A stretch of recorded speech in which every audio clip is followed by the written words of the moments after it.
All right. Hello, and welcome to an episode of Who Knew in the Moment, the podcast. Today, I am honored to have Caleb Hock with me. It's an absolute honor because he's a fellow small town Nebraskan, even though he doesn't live in Nebraska anymore. Caleb is an absolutely phenomenal individual. Today, we're going to really highlight how we went from small town Nebraska and athletics to now big city living and still sticking on the lines of athletics. Something that really stuck out to me, though, and you're going to hear it throughout our conversation today with Caleb, is one, just how genuine of a person he is, but two, his life motto, and that is too blessed to be stressed. And I think that's something that he's living out daily, and I'm excited to learn a little bit more about. So, Caleb, thanks so much for being on, man. Thanks, Phil. I appreciate the introduction. Absolutely. And we got to give Jake a shout out. Jake, thanks so much for listening and letting me know, hey, I got this buddy, Caleb, you got to connect with him. So without Jake, this isn't possible. So thanks, man. No, well, Caleb, so kicking it off once again in small town Lexington, Nebraska, I'm sure one of the most normal things to do is start playing athletics. And obviously that's where a love for, physical fitness and athletics starts. But what was the thing that originally kicked you into athletics, or what was the first thing you started doing? Played sports growing up, small town, like you said, played everything. Here in Arizona, it's a little different. Everyone specializes in kind of one thing. Parents had me growing up doing everything. And actually what it was, and again, to start from, hey, you turn some negatives into a positive, is my parents got divorced. My dad moved off to Wichita, Kansas. So I'd only get to spend the summers with him. So what got me into it really is, hey, in the summers, I don't know anyone in Wichita, Kansas. So he would get me in like soccer camps and like YMCA clubs in this big city. So then when I would go back to my hometown, I would just be like itching to play these sports and actually be competitive with them. So that's really what got me into it, man. And I did it all, basketball, tennis, football, soccer, baseball, doing a little bit of everything growing up, like the typical Midwestern. Absolutely. Well, when I come down to Scottsdale, we'll have to lace them up and get some J's in. Yeah, buddy. I love that.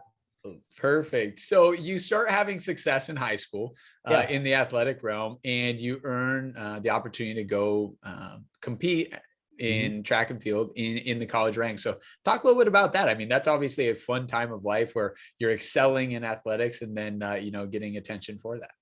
Yeah, man. So I didn't have a clue about, hey, where do you want to go to college? It's my senior year. And thankfully I had a great senior year.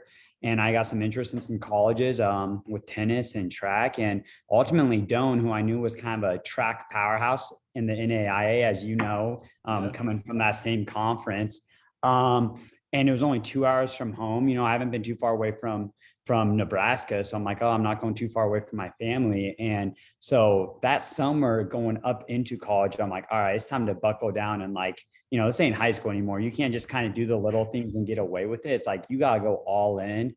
So going into that summer, man, it was like, all right, let's just prep like crazy. I don't have a clue what I'm getting myself into. And it was an absolute blessing being with some amazing athletes going into Doane.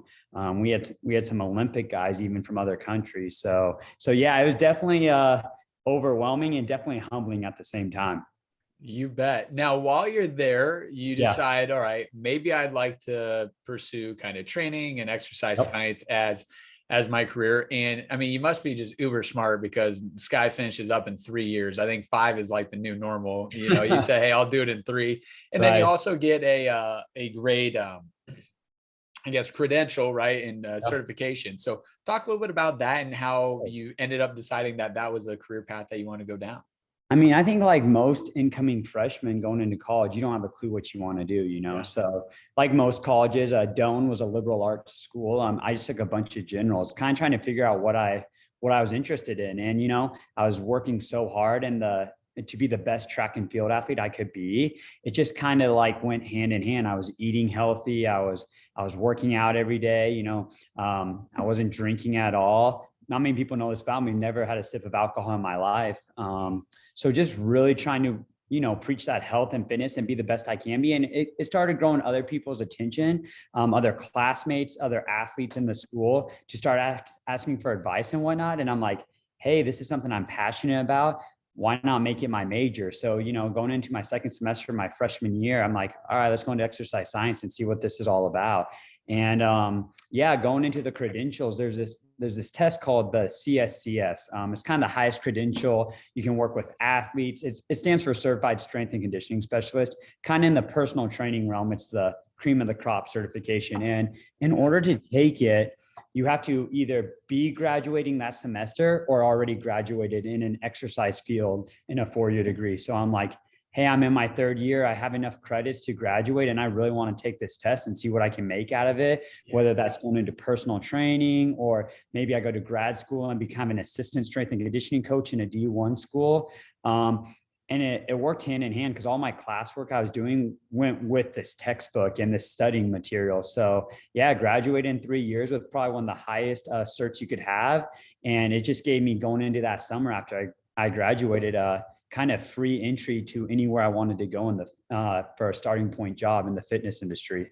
Yeah. Now that piques my interest because obviously there's one thing to be like really about a sport, right? Right. And hey, I want to, become a great trackster. So I lift to be good at track, right? Or I lift to be good at basketball. It's another thing to be like, no, I'm very passionate about, my physique and, the ability to lift and things like that. So for you, was there kind of a pivot moment where you started realizing, well, maybe I'm less interested in like what this does for my ability to competitively do track, and I'm more interested in what it could be career wise, or maybe that never happened? Yeah, eventually it got to the point when I stopped doing track and field. I mean, that was always the goal in high school and college is like, hey, I'm lifting, I'm doing all these drills just to be the best athlete possible. But you eventually go down the road. I think most college athletes do is like, hey, I can't make a living off doing this. The very few of us do that. I mean, obviously that's the dream. But when you start facing reality and say, hey, what can I do with this? It's like, okay, maybe I just want shredded 6-pack abs and people notice that, or maybe I just want to be more healthy, or, I want to help someone who's struggling with this addiction or eating, or they just love sugar too much. So, I mean, it kind of went that way where it's like, okay, I feel like I'm helping more people for like a sense of longevity and health rather than, oh, I just want to be an ultimate athlete. And I was really starting to help people a lot more that way. So I was starting to kind of veer off into, yeah, I love doing the strength and conditioning and all that stuff, but more of, hey, I love the way I can have people feeling good about themselves and they're complimenting me of helping them, which ultimately that made me feel the best. Yeah, that's awesome. So with $1,000, yeah, a fed up person of I don't want any more cold winters, yeah, you say, I've got a few cousins in Arizona. Let's yeah. pack up and head out. Yeah, man. So like I said, small town Nebraska, probably like a lot of people from the Midwest. It's like I've never been anywhere. I might have been to like 3 or 4 other states my entire life. It's just a different way of living, as you know. So it's like, hey, I got this beat up Trailblazer. It's like June or July in the summer. It's like, let me get this out to Arizona and do some interviews out there. I got some cousins. I live in Scottsdale. I hear it's beautiful out there. So I drive this Trailblazer in like the 110-degree heat. Like my AC is barely working. A few times I have to turn my AC off because it's overheating the coolant levels. So I'm like, man, what am I getting myself into? And I come out here, man, and I'm just like most people when they first come out here, my eyes are just like wide open. Like, where am I? What am I doing? Yeah. And I absolutely fall in love with Scottsdale, Arizona. So you went out there without having a job lined up. Is that right? So I kind of created me being my OCD-ness and stuff. I created a path of, all right, I'm going to do interviews at all these jobs. I don't have a clue what I want to do. I'm a year ahead of all my classmates. I'm already graduated. They're still all my friends. They're still a year back. So, hey, let me just go out there and see what I can do. Yeah. And hey, if it doesn't work out, I'm just, a year from now, I'll go back home and I'm caught up with everyone else and we're all on the same track. And so, yeah, I did, I drove through Denver, did some interviews, New Mexico, Texas. I went to Arizona, with Arizona being the ultimate goal. I even went out to Cali for a few things, but I'm like, man, that Cali living, it's way too expensive for what my budget could do. So, yeah. I love it. So not unlike a lot of people that want to get into your industry, you end up joining a large company and doing some personal training there. Yeah. So I end up deciding, instead of going, the grad route, working with athletes, instead I said, hey, let me camp out in Scottsdale. I got a little budget set up. Let me go to this corporate job in this beautiful facility. They're all around the country, and let me just see what I can do and just take that work ethic that I learned growing up and in sports and what my family and friends have taught me, and let me see if I just can make this work. And I mean, thankfully, it definitely worked. Absolutely. Now, something that you mentioned that I think is a testament to your work ethic is Yeah. even when you weren't training people, you were willing to just be around, right? Hey, Right. I'm gonna just talk to this person. I'm gonna hand out a towel and whatnot. So Right. what I'd like you to talk a little bit about, and once again, this may not be the case for everyone, right? You may not be sitting around at a gym, but you can relay this to, what you're doing. What about you was like, you know what, I know this is important to my ultimate success, even though I'm not getting a result necessarily from it today. What motivated you to keep doing that? Yeah, man. So I was like, I'm living in Arizona. I'm in a 1 bedroom little apartment. I literally move into the apartment across from the gym, and I'm like, I'm gonna, go all out 100%, make this work. So what am I gonna be doing? Sitting by the pool, doing nothing? I might as well be there, put a smile on my face, even if it's just handing out a towel, making a protein sample, where at least I'm connecting with people Yeah. rather than just sitting around doing nothing. At the end of the day, I want to say, hey, I gave it my all and I tried my best. So if I am driving home to Nebraska in a year from now, at least I can say I gave it my all. And it was crazy. I guess coming from Nebraska, not knowing anything else, every day someone would walk up to me and they're like, "You're not from around here, are you?" And I was like, what do you mean? And they're like, "You just have a different mentality about you. You just say hi to everyone. You open the door. You see a towel on the ground, you pick it up and put it away." And it's just that's what was instilled as me as a kid, And so Yeah. luckily my roots of where I grew up from and how I was raised is like that was probably one of the best reasons why I got, the starting foundation to my success. I love it. So you start having success there and Mhm. things are going well, but just like many gyms, you start realizing, dang it, I'm not getting a lot of the revenue that could be created from these client relationships. Right, right. So I mean, like most corporate jobs, there's a commission structure, there's, rules, meetings, tuck in your shirt, wear your name tag, which is all great. I get it. It's all part of the company's values and mission statements. But at the end of the day, I realized, hey, I'm grinding, doing my 10 to 12 hours a day, which I absolutely loved. It was my passion. But when you get that check in the mail and you see 50% is going to them and then taxes, you're like, okay, there's only so much room for growth. And like most of us individuals, like we always want something next. What's next? What's next? I mean, it's great to be complacent, but I'm always go, go, go. What's the next mission? What's the next object? How do I grow from here? So eventually I had to say, I had to sit down with management and there was no room for growth. So I had to, on a good ending, I had to leave and go do my own thing. Yeah, absolutely. So as you transition, you don't necessarily just completely start your own business, but you find a gym that says, hey, if you pay us rent, you can kind of do whatever the heck you want. Right. And so the idea of the business has started and the business itself has started, just not in your own facility yet. Yeah, correct. So, I mean, at the time, I had no clue what I was doing. I was still 22, 23 years old. I didn't know there was a such thing as independent contracting. Just like a hairstylist would do that would rent out a chair. Technically, that's what I was doing. I found a facility. Hey, I pay rent to be in your spot. I have my own insurance. I have to create my own LLC. But Caleb Hock is the boss. And as long as I'm following the gym rules, I can make my own hours, my own pay, my own schedule. So it was a huge risk at the time, super scared, but man, it was totally worth it. So let's talk about that because this isn't the first risk, right? The first risk was moving out there, I would say, right? I mean, who Right. knows what's going to happen. So for you, when it comes to decision-making processes, do you have a core group of people that you like to go to? Have you always had that, or originally was that something, hey, I just kind of on a whim made the choice, and along the way now I've been able to add people into my life that I like to bounce ideas off of? I mean, the foundation for sure was my faith. When I moved out here, besides a few cousins, I knew no one. And obviously, as I grew, my clients became close friends and I built relationships with them. They weren't just clients, they were friends. So some of them I could use as mentors and things like that. But by far, my faith. And as you kind of said at the beginning, my motto, too blessed to be stressed, just a lot of prayer, just saying, hey, no matter what happens, whether this totally backfires on me, I still got my health, I still got money saved up, and, the man upstairs is looking after me. But as I've grown and my businesses have grown, definitely I've taken mentors who I see and look up to and see how they do things. And I just like pick off what they're using, sit down, feed them lunch, and kind of pick their brains. Hey, how do I handle these decisions? And how do I, take a risk, but make sure it's calculated where I'm not just rolling the dice, hoping this works out. So a question I'd like to ask you, and once again, not every listener is a person of faith, but Right. it intrigues me. And so I want to ask you this. So, a lot of times we get in our own way, right? We think we want to do this. And Mhm. so when we pray, we may not actually listen to what we're supposed to be hearing. So for you, how do you kind of balance that in your life? All right, what am I discerning? What am I, hearing versus, all right, what does Caleb want to do? And I'm just going to go do that.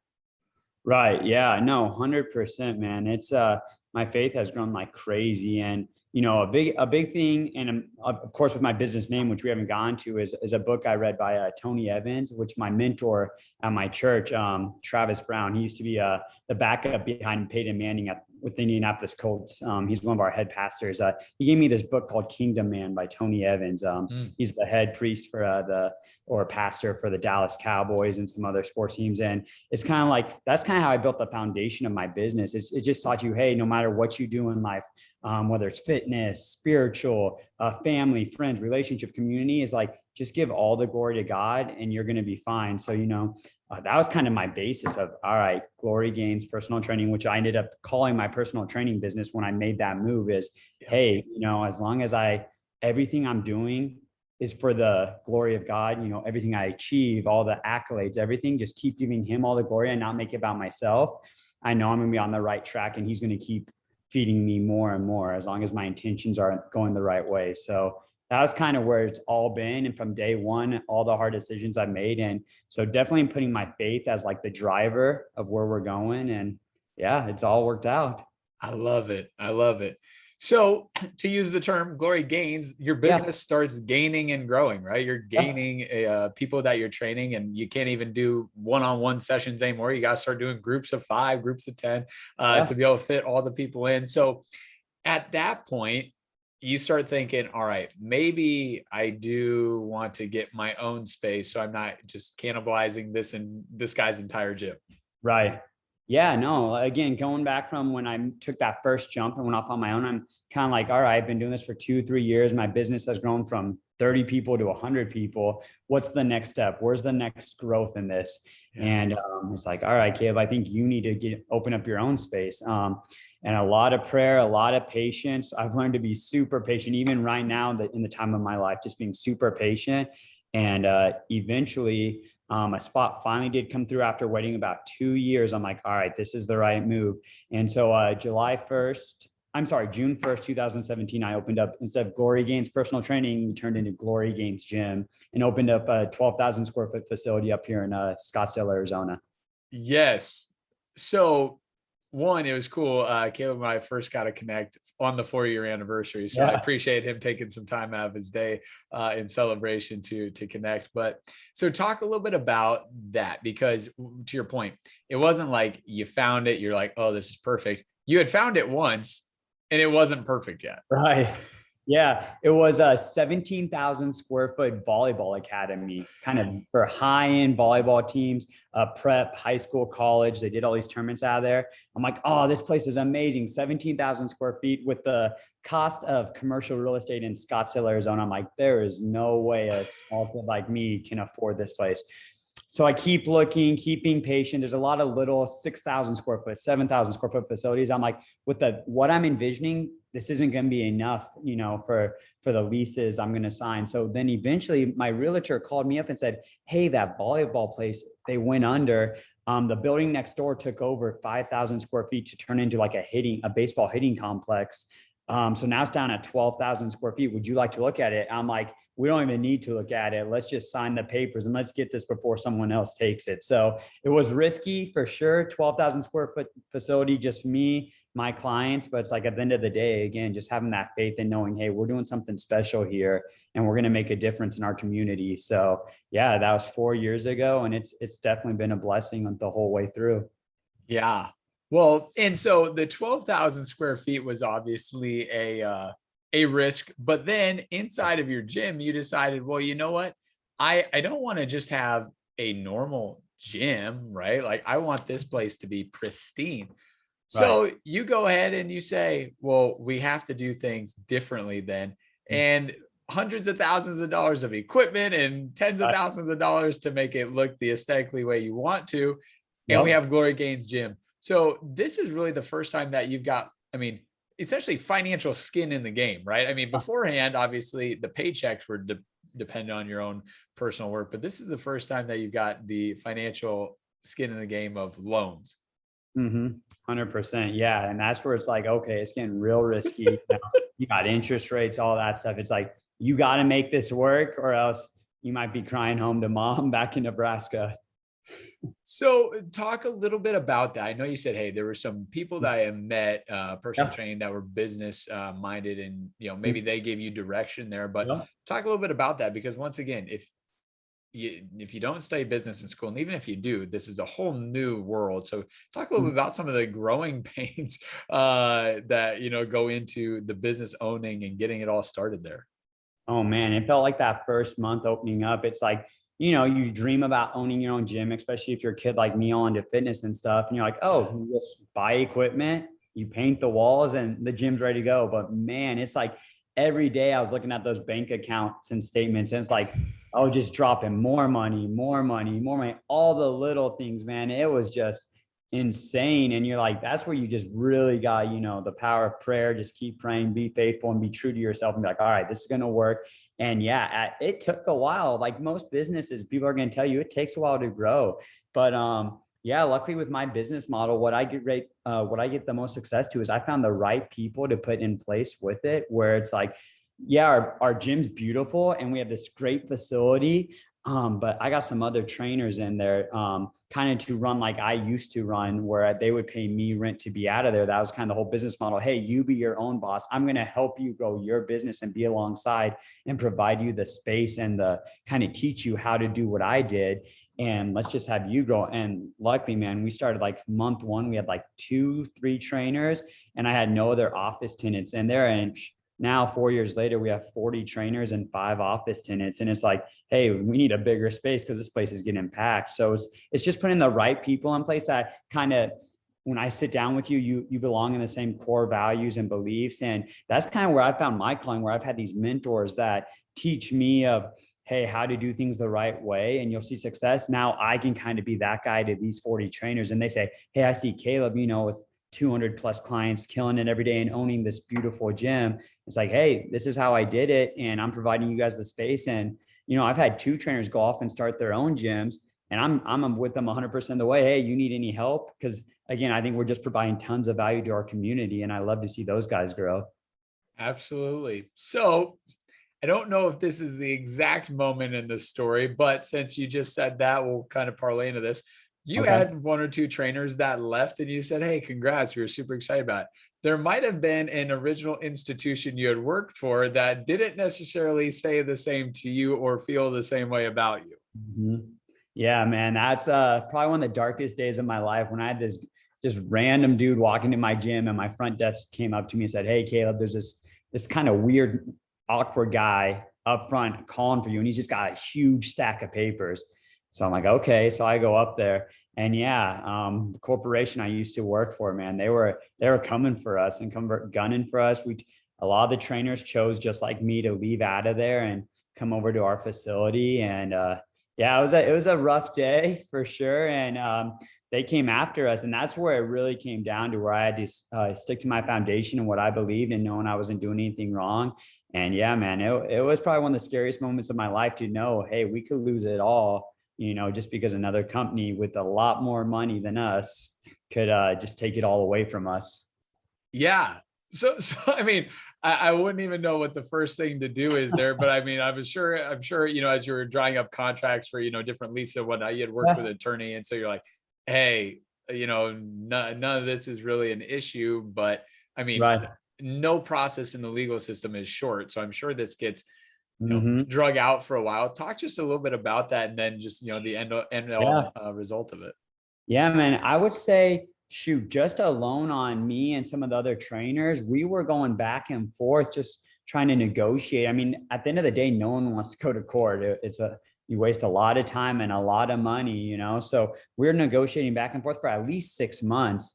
And, I'm in a separate, I'm with the trainers because I was a trainer and some of the trainers I left there, but then I'm also the gym owner. So I got two different things I'm juggling. Right. They're coming after the gym and me as a personal trainer and the other trainer. So it's scary. And there was no precedent in this, every state's different. We couldn't find any cases that were just like ours. So it's like we had nothing to back up on and be like, okay, this is what happened in this state, so this is how it's going to end up. So we had no clue. And it took, I would say, about 18 months before it was all said and done. And I actually ended up, after a settlement, have to go back to court for a second time. And that's where it was even scary. It's like, okay, now I'm really risking it all because you came after me once. Okay, settled, everything's good. But then the second time, it's like, all right, now this is getting ridiculous. It's like, I don't believe I'm doing anything wrong. I truly believe, I'm just looking out for the best of my clients and my trainers and just trying to do good. So it was by far one of the darkest times of my life, with that lingering in the back of my head. No matter how good of days were, no matter who I was training, when you go to bed at night, at the back of your mind, hey, you could lose this all real quick. So it definitely, when that day ended, I could remember it was on Halloween day.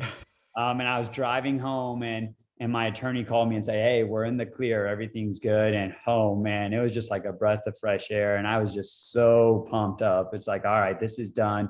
We can move forward. And now, it's a great learning lesson. It's like, hey, it built calluses on me. It's like, I got through this. We could kind of get through anything now. Absolutely, man. Well, one, congrats on that. But two, as you said, when you do things the right way, you don't have to really worry about the other side of what can come from it. So yep, I had to repeat too blessed to be stressed many, many times. That's for sure. I love it. So kind of rewinding then and talking a little bit about it. So it starts off with 2 trainers and yourself. So 3 in total. Yep. And I know you said, hey, today there's 40, but usually it's not like hey, we added one every couple months and now we're at 40. It's like, all right, in the beginning, I'm sure it was a little bit stressful just to have the space and the 3 of you, but was there a point in time where you're like, all right, I'm really wanting to expand this and here's how it happened? Yeah. I mean, till this day, we're looking hard. It's tough, especially with all this stuff that's gone on in this past year. Trying to find the right place. Like I said, Scottsdale is not a cheap place to live, but again, it's very fruitful. The demographic here is amazing. We get a lot of athletes, a lot of very high-end CEOs. So it's kind of the cream of the crop in personal training.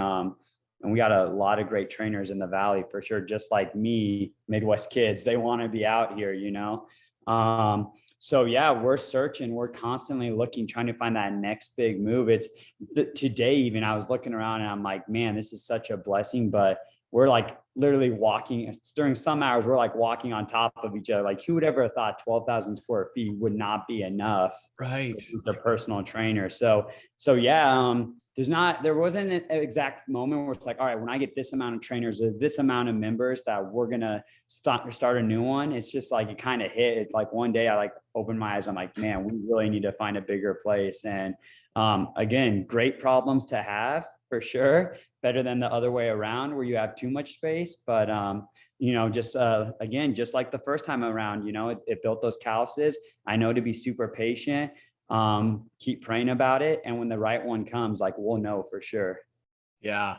Now, within your own gym, because once again, it's gained quite a bit of notoriety within Scottsdale. And we're going to talk about a couple of those stories, but was there a day, or do you look back on it and just remember one moment where you're like, all right, this thing's growing, like it's getting some popularity? Yeah, man. For those of you that are listening that are in like the fitness realm, there's this guy that goes by the name of Steve Cook. He was the face of bodybuilding.com when it first started, really like in the early 2010s. Like in college, I remember like going on bodybuilding.com to buy my supplements or look at the forums. This dude would be like the face cover, the model, everything. And I knew he was in Scottsdale a little bit. He's mainly from Utah, played some football there. And he walks in one day just out of the blue. And I'm like, hey, Steve. And he's like, dude, this gym's awesome. I've been looking to start my own gym here in Scottsdale. And like, this space looks amazing. like, this is the goal I want, you know what I mean? And it was like super humbling to be like, man, someone with millions and millions of followers that tons of people look up to in the fitness realm, he's now like inside my facility saying this is what he wants, this is what he's going for. Eventually he went to St. George and we've maintained our friendship and he's built his gym there. But I mean, that day, like looking back, it's like, wow, someone who I've been looking up to since college in the weight room, someone who the whole country looks up to in the fitness realm, is actually walking into my gym saying this is what he's trying to accomplish. Yes, that's awesome. Now, another story, and it was almost a non-story because we thought it could be a scam. You get an email from a Yeah. publicist that wants to do a little photo shoot for Sports Illustrated. Talk a Mm-hmm. little bit about that. What a cool Yeah. thing. I mean, I'm sure we all get emails, and especially as business owners, you get like junk mail and stuff like that. And I get one from like a magazine like Sports Illustrated that says, hey, we got this star athlete. We can't really say who it is. We've seen some pictures here and there. And at this time, my gym was only 3 or 4 months like new. So it's like, I knew we didn't have much publicity or hype or anything. But they're like, we love the aesthetics. We love the look of it. We love the 40-yard turf field in there. We would love to do an after hours photo shoot. Obviously you got to keep it super quiet. I'm like, yeah, like I would love to do it. Give me more details. And when she actually like called and started talking about it, I'm like, okay, this could be a real thing. And then at that time, when we get it all scheduled, this G-Wagon pulls up and like 6 guys get out, like a whole entourage almost. And at that time, he was playing for the Cardinals. It was Tyrann Mathieu, the Honey Badger. And Yeah. I mean, this is crazy to like walk up and say, hey, I'm the owner of Glory Gains Gym. You know, I'm a huge football fan personally growing up in Nebraska. So to see like a Pro Bowler, he was a Heisman candidate. He might have even won the Heisman back at LSU. I'm not for sure, and now, you know, Super Bowl champion back with the Chiefs. So it was an amazing time. And just to get a picture with him and, you know, shout that out on the Instagram and Facebook and stuff, we started blowing up after that, getting some big names like that in here. I love it. That's such a cool thing. It reminds me. So one of the episodes we had, a gal named Lisa, she's in Las Vegas, and similar thing. She got a email from a publicist, and it was Fox News, and they're like, hey, we want to do a minute thing and put it on the news about just small businesses in Las Vegas. And her and her business partner responded, and he's like, you got it. And yeah, it just goes viral in Fox News. And so, you know, small things that you're like, who the heck would have thought that would ever happen? But Right. I'm glad I responded to that. Yeah. No, it's for sure. It's those little compound things, man. Like that I like to preach to a lot of my trainers now as I mentor. It's like the day in, day out, the little wins, the little things, they add up. And who knows when, you know, a Pro Bowl football guy can walk in and boom, there you go. Yes. So talking about scaling the business, right? You know, you had to do that multiple times. You had to do it originally when you couldn't train people one-on-one anymore. You had to go to group settings. Then all of a sudden you couldn't train everyone that wanted to come to your gym. So you had to hire more trainers, and then you had to hire more trainers. So talk a little bit about scaling and inside a business, you know, how impactful that's been for you.